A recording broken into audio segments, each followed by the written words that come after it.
59번.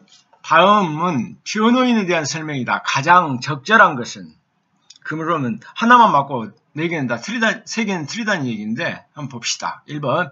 변호인이 있는 피고인이나 그 변호인은 공소 제기 후 검사가 보관하고 있는 서류 등의 열람 및 등사 또는 서면 후 교부를 신청할 수 있다.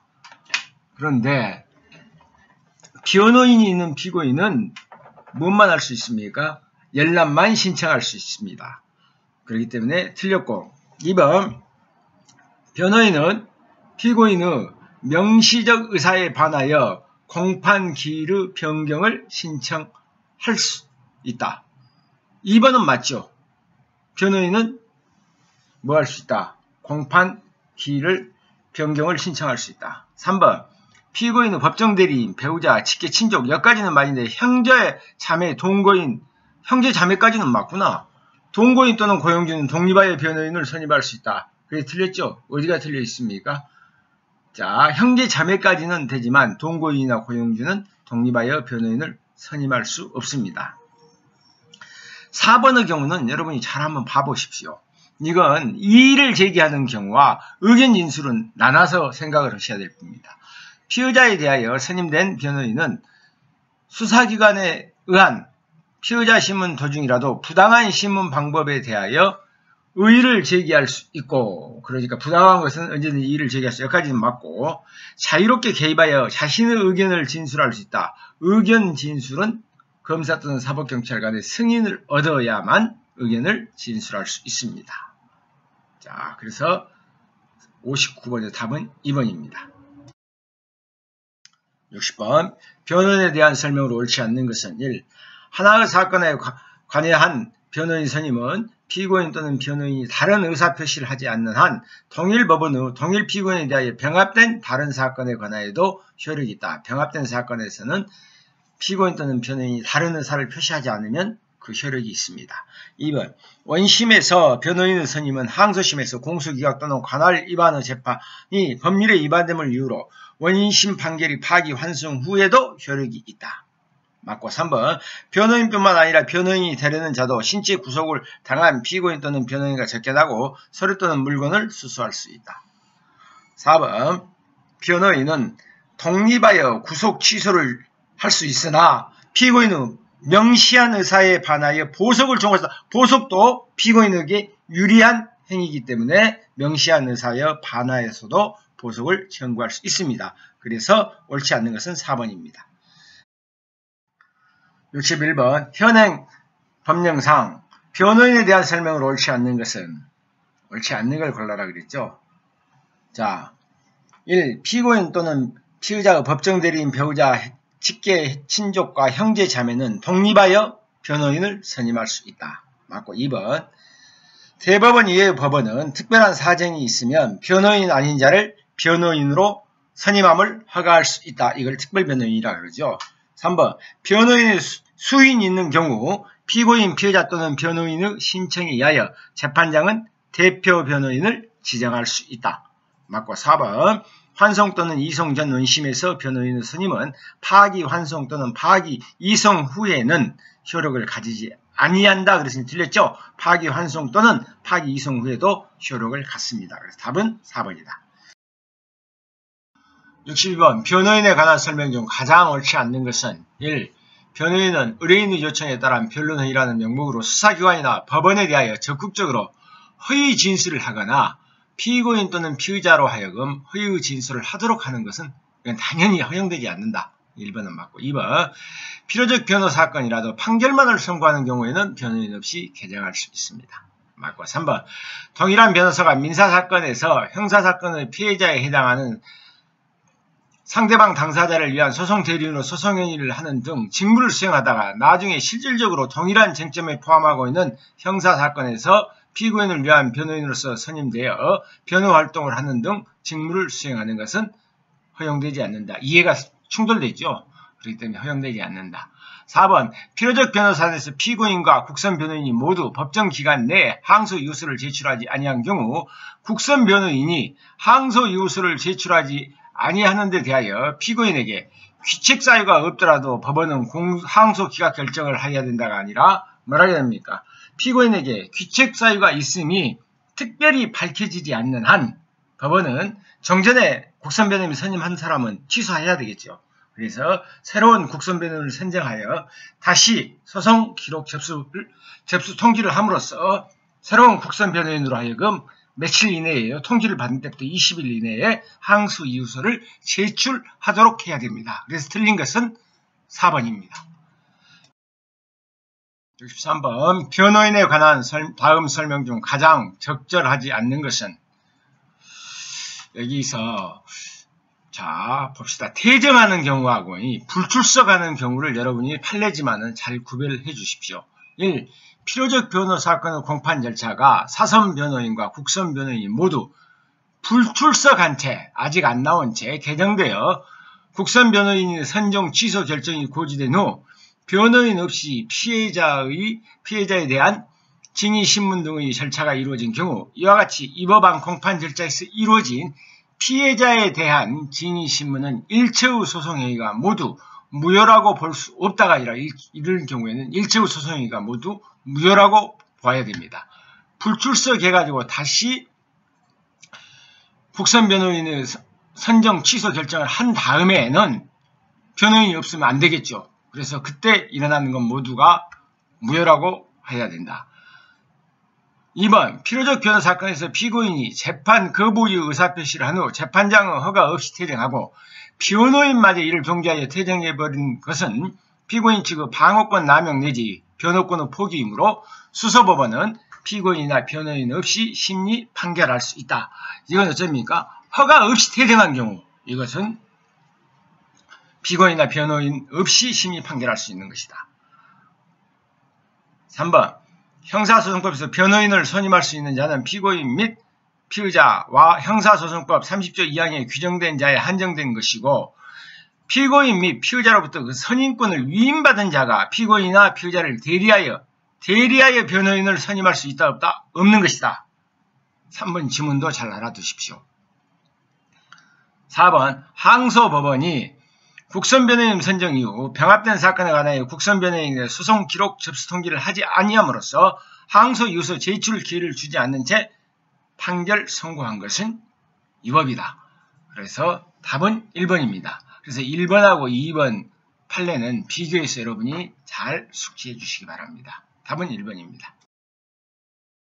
64번 변호인이 선임된 사건에 대하여 공소가 제기된 후 동일법원에 다른 피고인에 대하여 추가로 공소가 제기된 사건이 병합된 경우 다른 사건에 관한 원래의 사건이 변호인 선임에 관한 설명 중으로 옳은 것은 요건 답만 보죠.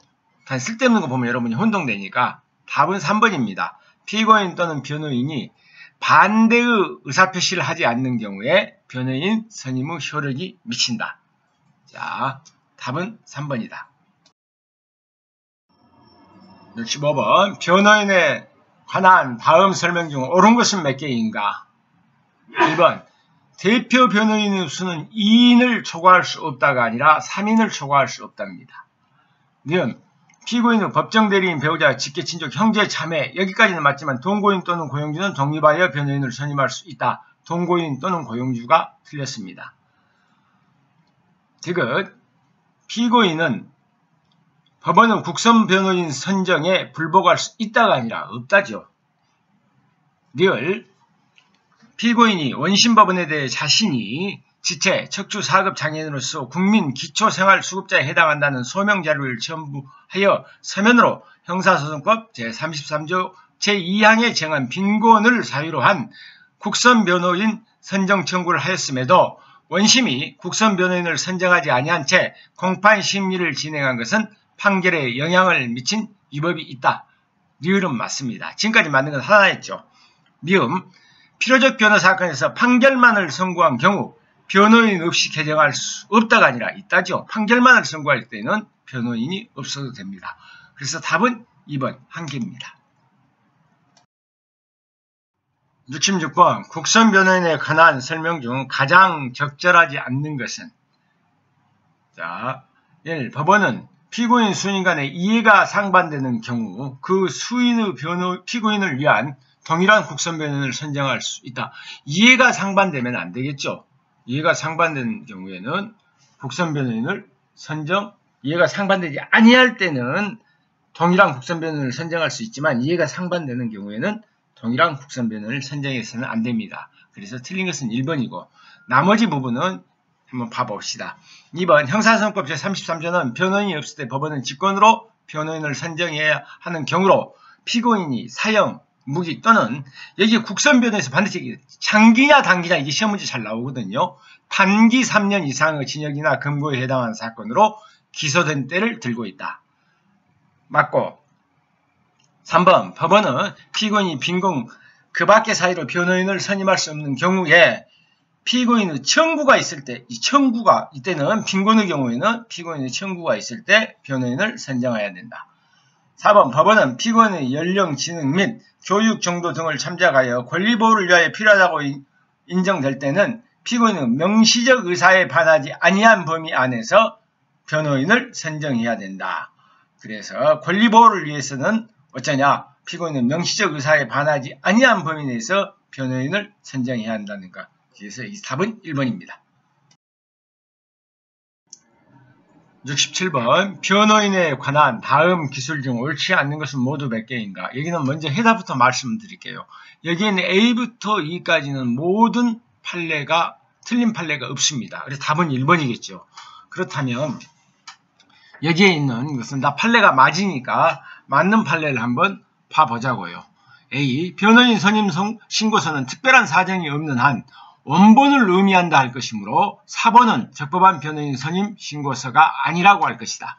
그래서 원본이어야 된다. 2번 피고인이 빈곤 그 밖의 사유로 변호인을 선임할 수 없어 형사소송법 33조 제2항의 규정에 따른 국선 변호인 선정을 청구하였으나 그에 관한 결정을 하지 않고 있는 사이에 피고인이 스스로 변호인을 선임하였으나 그때 이미 피고인에 대한 항소 이유서 제출 기간이 도가해버린 후이어서 그 사선 변호인이 피고인을 위하여 항소 이유서를 작성 제출할 시간적 여유가 없는 경우에는 법원은 사선 변호인에게 소송 기록 접수 통지를 함으로써 그 사선 변호인이 통지를 받은 날부터 기산하여 소정의 기간 내에 피고인을 위하여 항소 이유서를 작성 제출할 수 있는 기회를 주어야 한다. 맞고 3번 변호인 선임 신고서를 제출하지 아니한 변호인이 변호인 명의로 정식재판 청구서만 제출하고 정식재판 청구 기간 경과 후에 비로소 변호인 선임 신고서를 제출한 경우 변호인 명의로 제출한 이 정식재판 청구서는 적법 위한 정식재판 청구서로서의 효과가 없다. 효력이 없다. 이건 뒤에 또 이 판례가 나옵니다. 이 D 형사소송법 제33조 2항에 따라 피고인이 빈곤 기타 사유로 변호인을 선임할 수 없을 때는 국선 변호인 선정하는 것은 피고인의 청구가 있는 경우에 한할 것이고 이 경우 법원으로서는 피고인에게 국선 변호인 선정 청구를 할 수 있음을 고지해야 할 의무가 있냐 없냐 고지해야 할 의무가 있는 것은 아니다라는 것. 이는 계속했던 판례죠. 상고심의 환송 전 원심에서 선임된 변호인의 변호권은 사건이 환송 후에는 항소심에서 다시 생긴다는 것. 그래서 A부터 E까지 아주 중요한 판례니까 여러분이 숙지해 주시기 바랍니다. 68번 필요적 변호 사건과 국선 변호인에 관한 설명으로 틀린 것은 1. 형사소송법 제282조에 규정된 필요적 변호 사건에 해당하는 사건에서 1심의 공판 절차가 변호인 없이 이루어진 경우 그와 같이 이 법안 공판 절차에서 이루어진 소송행위는 무효이며 그러한 경우 항소심에서는 변호인이 있는 상태에서 소송행위를 새로이 한 후 이 법안 1심 판결을 파기하고 항소심에서의 진술 및 증거조사 등 심의 결과에 기하여 다시 판결해야 된다. 맞고 2번 변호인의 필요적 변론을 요하는 사건에서 변호인의 변론과 피고인의 최후 진술을 듣지 않고 재판하는 것은 위법이 아니다가 아니고 위법이다가 당연하겠죠. 3번 국선 변호인 제도는 구속 적부심을 제외하고는 공판 절차에서 피고인에게만이 인정되는 것으로서 공판 절차가 아닌 재심 개시 결정 전의 절차에서 국선 변호인 선임 청구를 할 수 없는 것이므로 재심 청구인의 국선 변호인 선임 청구를 기각한 것은 적법하다. 여기서 뭘 알아셔야 되냐면은 자 어떤 게 재심, 개시, 결정 절차에서 국선 변호인을 선정하는가, 재심의 심판 절차인가, 재심의 개시, 결정 전 절차에서는 국선 변호인을 선정을 청구할 수 없다는 것. 4번 필요적 변호 사건에서 판결만을 선고하는 경우 변호인 없이 개정할 수 있다. 그래서 답은 2번입니다. 9번 국선 변호인에 관한 설명 중 가장 적절하지 않는 것은 1. 공범관계가 있지 않은 공동 피고인들 사이에서도 공소사실, 기재 자체로 보아 어느 피고인에 대한 유리한 변론이 다른 피고인에 대한 불리한 결과를 초래한 사건에 있어서는 공동 피고인들의 이해가 상반된다라고 할 것이어서 그 공동 피고인들에 대하여 선정된 동일한 국선 변호인이 공동 피고인들과 함께 변론하는 것은 형사소송규칙 제15조 제2항에 위배된다. 왜? 이해가 상반되기 때문에 그걸 같이 하다 보면 한 사람은 불리하기 때문에 이것은 위반됩니다. 2번 피고인이 별건으로 구속되어 있거나 다른 형사사건의 유죄로 확정되어 수용 중인 경우 형사소송법 제33조 제1항 제1호에서 규정한 피고인이 구속된 때에 해당되느냐 안 되느냐, 여기서 구속된 때란 당해 형사사건에 구속되어 재판을 받고 있을 때를 의미하는 것이지 별건으로 구속되거나 다른 형사사건에 유죄받아서 수용 중인 때는 여기에 포함되지 않습니다. 그래서 가장 적절하지 않는 것은 2번이겠죠. 답은 3번 형사소송법 33조 2항의 빈곤 기타 사유로 변호인을 선임할 수 없는 경우 피고인이 국선 변호인 선정을 청구한 일이 없으므로 국선 변호인을 선정함 없이 진행한 공판 절차는 위법이라고 할 수 없다. 자, 선정을 청구한 일이 신청을 해야 되죠. 빈곤의 경우에는. 그런 것이 신청을 하지 않았기 때문에 선정함 없이 진행해도 위법이라고 할 수 없다. 4번 국선 변호인은 정당한 사유가 있는 경우 사임할 수 있으나 그 위의 경우에는 법원 또는 지방법원 판사의 허가를 얻어야 된다. 이거는 형사소송 규칙에 있는 얘기입니다. 그래서 답은 2번이다. 10번 다음은 국선 변호인에 대한 설명이다. 옳지 않은 것은 모두 몇 개인가? 틀린 걸 골라라 그랬죠. 기억, 국민 참여재판에 관한 변호인이 없을 때는 법원은 직권으로 변호인을 선정해야 된다. 이건 맞고 2번 형사소송법 33조 1항 제1호의 피고인이 구속된 때라 하면 피고인이 별건으로 구속되거나 다른 형사사건으로 유죄로 확정되어 수용 중일 때는 이에 해당되지 아니한다. 금방 했었죠. 맞죠? 3번 공판 절차가 아닌 재심, 개시 전 절차의 재심 청구인은 국선 변호인 선임 청구를 기각하는 것은 적법하다. 금방까지 다 했던 판례입니다. 기억는 디귿은. 그러나 이 틀린 것은 니을하고 미음이 틀리거든요. 그러면 니을하고 미음이 어디까지 틀린가 볼까요? 어디가 틀린가 볼까요? 구속영장 청구에 따른 피의자 신문 시 신문할 피의자에게 변호인이 없을 때에는 지방법원 판사는 직권으로 변호인을 선정해야 된다. 이 경우 변호인의 선정은 피의자에 대한 구속영장 청구가 기각되어 효력이 소멸한 경우에도 1심까지 효력이 있다. 소멸한 경우 외에는 1심까지 효력이 있지만은 기각되어 효력이 소멸하는 경우에는 효력이 없습니다. 미음, 시각장애 피고인의 경우 법원으로부터 피고인의 연령, 지능, 교육 정도를 비롯한 시각장애 정도를 확인한 다음 권리보호를 필요하다고 인정한 때에는 시각장애인이 피고인의 명시적 의사에 반하더라도가 아니라 명시적 의사에 반하지 않는 한 국선 변호인을 선정하여 방어권을 보장할 필요가 있다. 그래서 명시적 의사에 반하더라도가 틀렸죠. 그러면 니을, 미음이 틀렸으니까 틀린 곳은 두 곳. 답은 2번입니다. 71번 변호인의 진실 의무에 관한 설명으로 틀린 것은 1. 피고인이 진범임이 아님을 확실한 변호인이 유죄 변론을 하는 것은 진실 의무 위반이다. 진범이 아닌데도 불구하고 유죄를 하면 이것은 진실 의무 위반이죠. 2번 피고인이 유죄를 확실한 변호인이 증거 불충분을 이유로 무죄 변론을 하는 것은 진실 의무 위반이 아니겠죠. 아무리 유죄라 할지라도 보니까 증거가 불충분하다. 이때는 무죄 변론을 해야 됩니다. 그래서 틀린 것은 2번입니다. 3번 피고인에게 진술거부권 행사를 권유하는 것은 진실 의무 위반이 아니다. 4번 변호인이 증인에게 위증을 교사하는 것, 이것은 진실 의무 위반이다. 답은 2번입니다. 72번 형사소송법상 국선 변호인의 선임에 대한 설명으로 옳지 않는 것은 1. 지방법원 판사는 구속 영장실질심사에서 신문할 피의자에게 변호인이 없을 때는 직권으로 국선 변호인을 선정해야 되며 이 경우 변호인의 선정은 원칙적으로 1심까지 효력이 있다. 맞고 2번 법원은 공판 준비기일에 지정된 사건에 관하여 변호인이 없을 때에는 직권으로 국선 변호인을 선정해야 한다. 2번도 맞고 3번 법원은 피고인이 빈곤 기타 사유로 인하여 변호인을 선정할 수 없을 경우 직권으로 국선 변호인을 선정해야 된다. 이때는 빈곤 기타 사유는 피고인의 청구가 있을 때 선정해야 합니다. 그래서 자 답은 3번이죠. 옳지 않는 것은. 4번 법원은 피고인의 연령 등을 참작하여 권리 보호를 위하여 필요하다고 인정될 때는 피고인은 명시적 의사에 반하지 않는 범위 내에서 직권으로 국선 변호인을 선정해야 된다. 그러면 답은 몇 번이냐? 3번입니다. 73번 필요적 변호 사건에 관한 설명으로 옳지 않는 것은 1. 판결만 선고한 경우 이때는 필요적 변호 사건을 변호인 없이 개정할 수 있다. 맞고 2번 필요적 변호 사건에서 1심 공판 열자가 변호인 없이 이루어진 결과 항소심이 위법한 1심 판결을 파기하고 항소심에서 심리 결과에 기하여 다시 판결해야 된다. 맞죠? 계속했던 판례고. 3번 피고인이 미성년자 또는 70세 이상의 경우에는 필요적 변호 사건에 해당한다.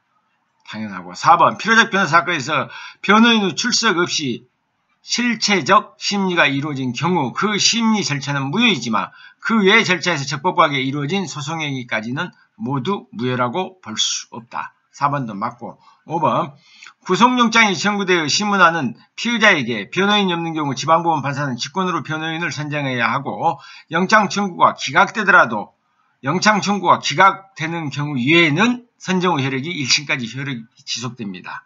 그래서 구속영장 청구가 기각되어 효력이 소멸한 경우를 제외하고 1심까지 효력이 있다. 틀린 것은 5번입니다. 74번 변호인의 선임에 대한 설명으로 옳지 않는 것을 모두 골라라. 틀린 걸 골라라. 그러면 지금까지 했던 걸 전부 한번 종합해갖고 풀어보시면 아주 쉽게 풀릴 수 있죠. 기억. 변호인은 법정대리인 배우자, 피고인은 법정대리인 배우자, 직계 친족, 형제, 자매까지는 되지만 동거인 또는 고용주도 독립하여 변호인을 선임할 수 있다. 동거인 또는 고용주가 틀렸죠. 그 다음에 니은 피고인은 법원은 국선 변호인 선정이 불복할 수 없다. 니은은 맞습니다. 디귿은 계속했죠. 법원은 피고인이 사형 무기 또는 장기가 아니라 단기라 그랬죠. 단기 3년 이상의 징역이나 금고에 해당하는 사건에 기소될 때 직권으로 국선 변호인을 선정해야 된다. 리얼 직결심판을 받은 피고인이 정치재판을 청구함으로써 공판 열차가 개시된 경우 통상의 공판 열차와 마찬가지로 국선 변호인 선정에 관한 형사소송법 제283조가 적용된다. 맞고 미음 피고인이 빈곤으로 국선 변호인을 선임하지 않고 국선 변호인 선정도 청구하지 않았다고 하여 법원이 국선 변호인 선정 없이 공판 절차를 진행하는 것은 유법이다. 유법이 아니죠. 이때는 자기가 청구하는 일이 없다면 국선 변호인 선정함 없이 진행한 공판 절차는 유법이라고 할 수 없다. 적법하다. 그랬죠. 틀린 것은 기억, 디귿, 미음이죠. 그러면 기억, 디귿, 답은 2번입니다. 75번 변호인의 권리에 관한 설명으로 가장 옳지 않는 것은 1. 변호인의 수사 기록에 관한 열람 등사권은 불구속 피의자의 경우에는 인정되지 않는다.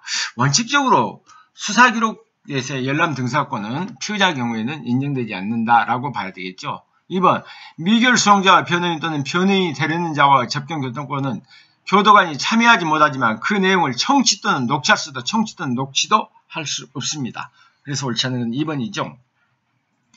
3번 검사 또는 사법경찰관은 변호인이 피의자 신문을 방해하거나 수사 기밀 또는 증거를 인멸할 염려가 있음이 객관적으로 명백한 경우에는 변호인의 참여권을 제한할 수 있답니다.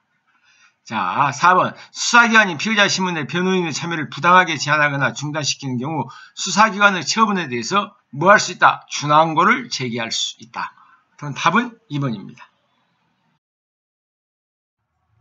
76번 변호인의 권리와 의무에 관한 설명 중 옳지 않는 것은 1. 변호인 또는 변호인이 되려는 자는 피의자, 피고인과 적경교통권을 가지는 것이고 이것은 변호인의 고유권이다. 맞고 2번 변호인의 적경교통권은 법원의 결정 또는 수사기관의 처분에 의한 제한이 되지 않으며 이 법안 적용권의 침해에 대해서는 항고, 준항고가 허용된다. 맞고. 3번 변호인이 위증교사나 증거인멸을 하는 것은 변호인의 진실임의에 위반되지만 진술거부권 행사를 권유하는 것은 이 법이 아니라는 것이 타주설 입장이다. 맞고. 4번 피의자의 변호인은 수사기관이나 압수수색 영장 집행의 참여권 여기까지는 맞습니다만은 수사 기록 열람 등사권을 갖는다가 아니라 원칙적으로 피의자 단계에서 수사 기록 열람 등사권은 없습니다. 그래서 답은 4번입니다. 5번 현행범인으로 체포된 자나 긴급 체포된 자에 대해서도 변호인의 접견교통권은 인정된다. 5번은 당연한 얘기죠. 답은 4번입니다. 77번 변호인은 명시한 의사에 반하여 할 수 없는 대리권은 명시한 의사에서 그러면 1. 보석 청구권, 2번 증거보전 청구권, 3번 공판기일 변경 청구권. 변호인은 피고인의 명시한 의사에 반해서도 할 수 있지만 4번 기피 신청이나 상소쟁의 이걸 다 기상으로 외우고 있는데 그걸 뭐라 그럽니까? 본인의 묵시적 의사에 반해서는 행사할 수 있지만 명시적 의사에 반해서는 행사할 수 없는 것은 4번입니다. 기피 신청과 상소 제기. 78번 변호인의 대리권 중에 본인의 명시한 의사에 반하여 행사할 수 있는 대리권이 아닌 것은 1. 상소 제기권. 금방 그랬죠. 기피 신청과 상소 제기. 이것은 명시한 의사에 반해서는 할 수 없죠. 묵시적 의사에 반해서는 할 수 있지만. 그래서 답은 1번이고 2번 보석 청구권이나 3번 증거조사에 대한 이의신청권, 4번 구속 취소권은 명시적 의사에 반해서도 할 수 있다. 답은 1번입니다. 79번 보기 1 사례에서 보기 2에 대한 설명으로 옳은 것을 모두 고른 것은 그랬습니다. 갑은 서울중앙지방법원에서 불구속 상태에서 업무상 과실치사죄 A 사건에 대한 공판심리를 받던 중 의뢰 성명을 모용한 사실이 밝혀졌다. 의뢰 이름으로 지금 재판을 받는다. 한편 갑은 수원지방법원에서 불구속 상태에서 무고죄에 대한 재판을 받고 있었다. A 사건의 담당 검사는 성명 모용의 사실이 밝혀지자 B 사건에 대하여 병합심리를 신청하였다. 이 두 사건에 대해서 갑이 진범이죠. 아주 간단히 보면 을은 어쩝니까? 진범이 아니에요. 성명 모용을 당해서 이제 피모용자지. 그래서 기업 공판심리 도중 성명 모용이 사실이 밝혀진 경우 A 사건의 담당 검사는 공소장을 피고인을 갑으로 정정하면 된다. 맞죠? 피고인이 진짜 범위가 갑이니까. 만약에 이 사건, A 사건과 B 사건의 병합심리 결정은 관할법원은 직근상급법원이 어디입니까? 서울중앙지방법원하고 그 다음에 수원지방법원 성남지원하의 직근상급법원은 서울고등법원이다. 맞고. 지금 법원의 관할에 관한 결정에 대해서는 즉시항고는 물론 보통항고도 허용되지 않는다. 관할에 관한 결정에 대해서 판결 전 소송 절차에 대해서는 항고가 허용되지 않습니다. 디귿까지 맞습니다. 기억는 디귿은 맞고 늘 의뢰대하 공소 제기가 법률의 규정에 위반하여 무효인 때에 해당하므로 검사는 공소장 정정과 관계없이 법원은 공소 기각 판결을 선고한다. 원칙적으로 갑에게 뭘 해야 된다? 공소장 정정을 하고 만약에 공소장 정정을 하지 않는다면 갑에 대해서 공소기각 판결을 선고하면 됩니다. 그래서 옳은 것은 기억, 니은, 디귿. 답은 3번입니다. 80번 변호인에게만 독자적으로 인정되는 권리로만 묶인 것은 볼까요? 변호인에게만 인정되는 거. 체포, 구속, 척부, 심사, 청구권 아니고 니은 상고심에서 변론권. 변호인에게 상고심에서 변론권은 변호인에게만 있죠.